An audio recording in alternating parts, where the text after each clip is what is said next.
Hi everybody, welcome back. Tony again here with Shinsho Yoga. And this week I'd like to continue or wrap up the series that I was doing here on what you need to know when coming into yoga and going to classes, and today what to do after class. So I started with how do you get started in yoga for those who are trying to figure it out.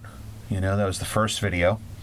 And then the one I just did the other week was on how to choose a class, right? Understanding some basic different styles and different names and how they're advertised. So if you're going to pick a class, what to do, how to choose one. And today I'd like to talk about what to do post-yoga. Right? It may sound like, well, why do I have to do anything specific post-yoga? Well, this is a medicine. That's what yoga is. It's a medicine. And like any medicine, you have to apply it properly in order to get its full power from it and have it work accordingly. So, there are things over the years that really will come into pretty much a lot of things that you do in general with exercise, because if you're doing a physical practice, again, asana, that you are going to want to do at the end of a yoga class. A yoga class is, of course, different than going to the gym and just lifting weights. We are stretching muscles, right? And depending on your class, you can do it very intensely. And we're looking to change the elasticity and the plasticity of the muscle.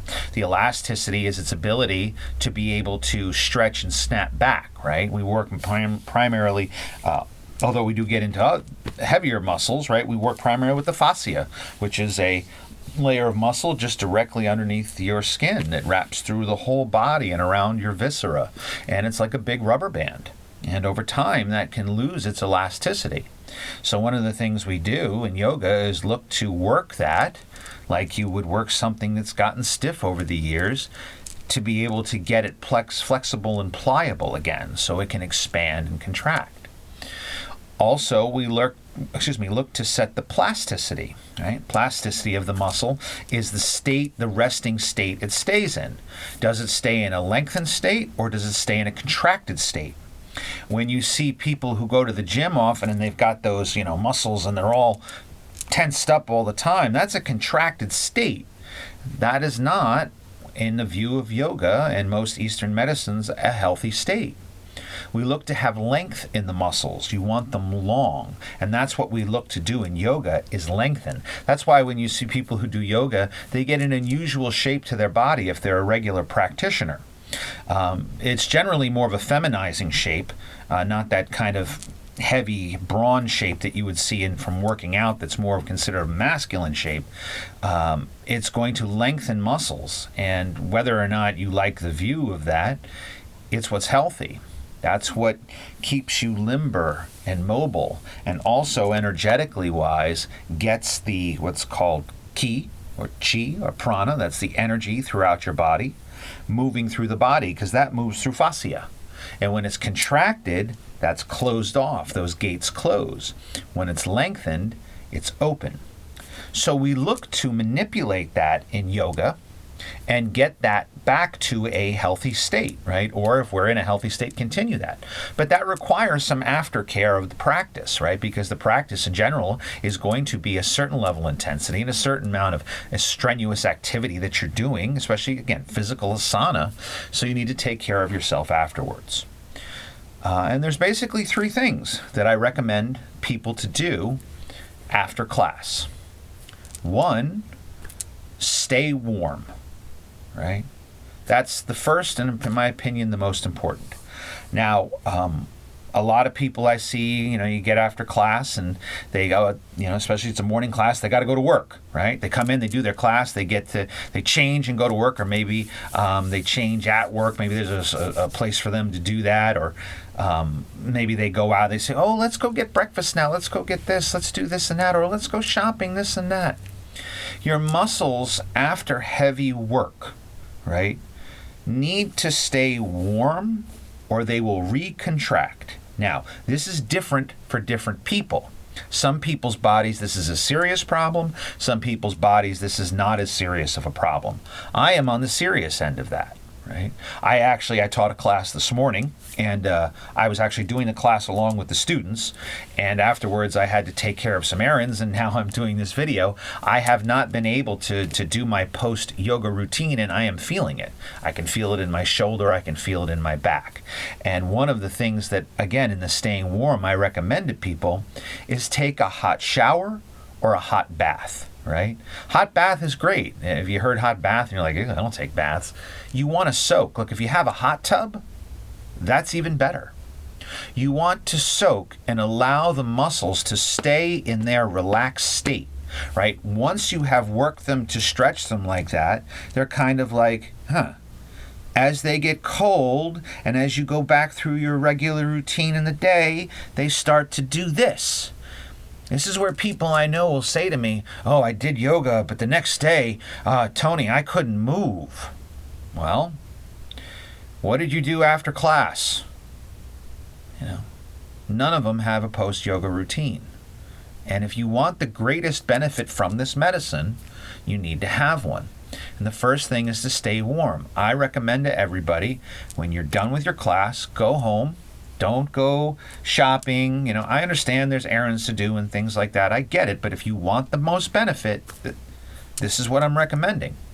You go home, take a hot shower, take a hot bath. You got a jacuzzi, sit and soak in that. Take 15 minutes, 10, 15 minutes.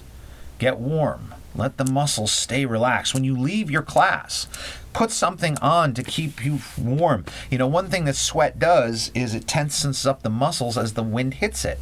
So if you've been sweating, don't walk out into a windy environment. Again, there are different people that'll affect it differently, but I've seen people leave the class and hot, sweaty day and, put the air conditioning on the car. Ooh. I get it. It's a hot day. I'm not telling you to turn the heat on, but that's an extreme change. And that will eventually have an effect on your body, especially as you age. So you want to stay warm. When you're done with your shower or bath, don't run out into the air conditioning. Don't go running around. Take time to relax, right? Give yourself time after your class to let the medicine work. As I was talking about Savasana, when in Savasana, take the Savasana. Don't be fidgety. Don't roll around. Let the medicine work. After class, get warm. Stay warm, right? Whether it's taking a hot shower or a hot bath and then relaxing afterwards, taking some time for that, whatever it is, just stay warm. Don't just go into something else. You want the maximum benefit from the class. You want those muscles to stay long. You want yoga to really affect you.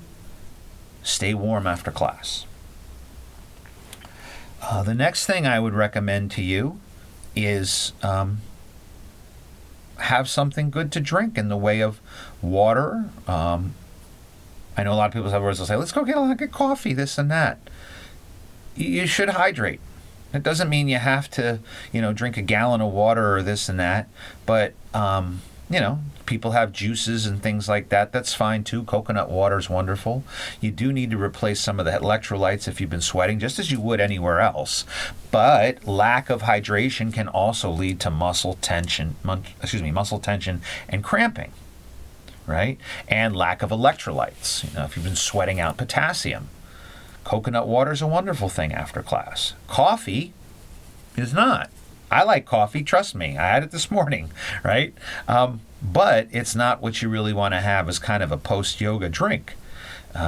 People drink things like Gatorades or stuff like that. There's a lot of artificial crap in that. I don't recommend them at all. Coconut water is really the best. Or just drink water, Just have something to make sure the muscle stays hydrated. Again, depending on the class you're doing, if you're doing a yin yoga class, maybe it's not that intense. You might not need much. If you've been doing a heavy vinyasa, a jivamukti class, things like that, where you've been sweating, have some replace that water you lost. That's important for the healing of the body, because again, this is a medicine, and we need it to do its job. And lastly, have something decent to eat, right? Don't go get, cookies or pies or cakes or cinnamon rolls. You can make yourself a protein shake. Have some greens, right? You don't have to eat a lot. But again, if you've been working the body, you need to rebuild those muscles, right? So put some good nutrients in your body. That's really what it comes to, the water and the food, is putting good nutrients back in the body because you just burned some. Again, for this to work properly. So, 1, stay warm. Take a hot shower, take a hot bath, soak in your jacuzzi, relax afterwards, let the body come down. 2, have some solid liquid, not solid liquid, but healthy liquid, water, coconut water, things like that. And eat something healthy for you, nutritional, right? Not a bag of chips, right? Put the nutrition back in the body. Put the water back in for healthy. Put the food back in. You've burned a bunch. If you do those things regularly after class, it should be a big help and help you sustain your practice. So, that's it for today. And always, again, remember to breathe and follow the breath. Any questions or comments, feel free to leave them below. Thanks for watching. Namaste.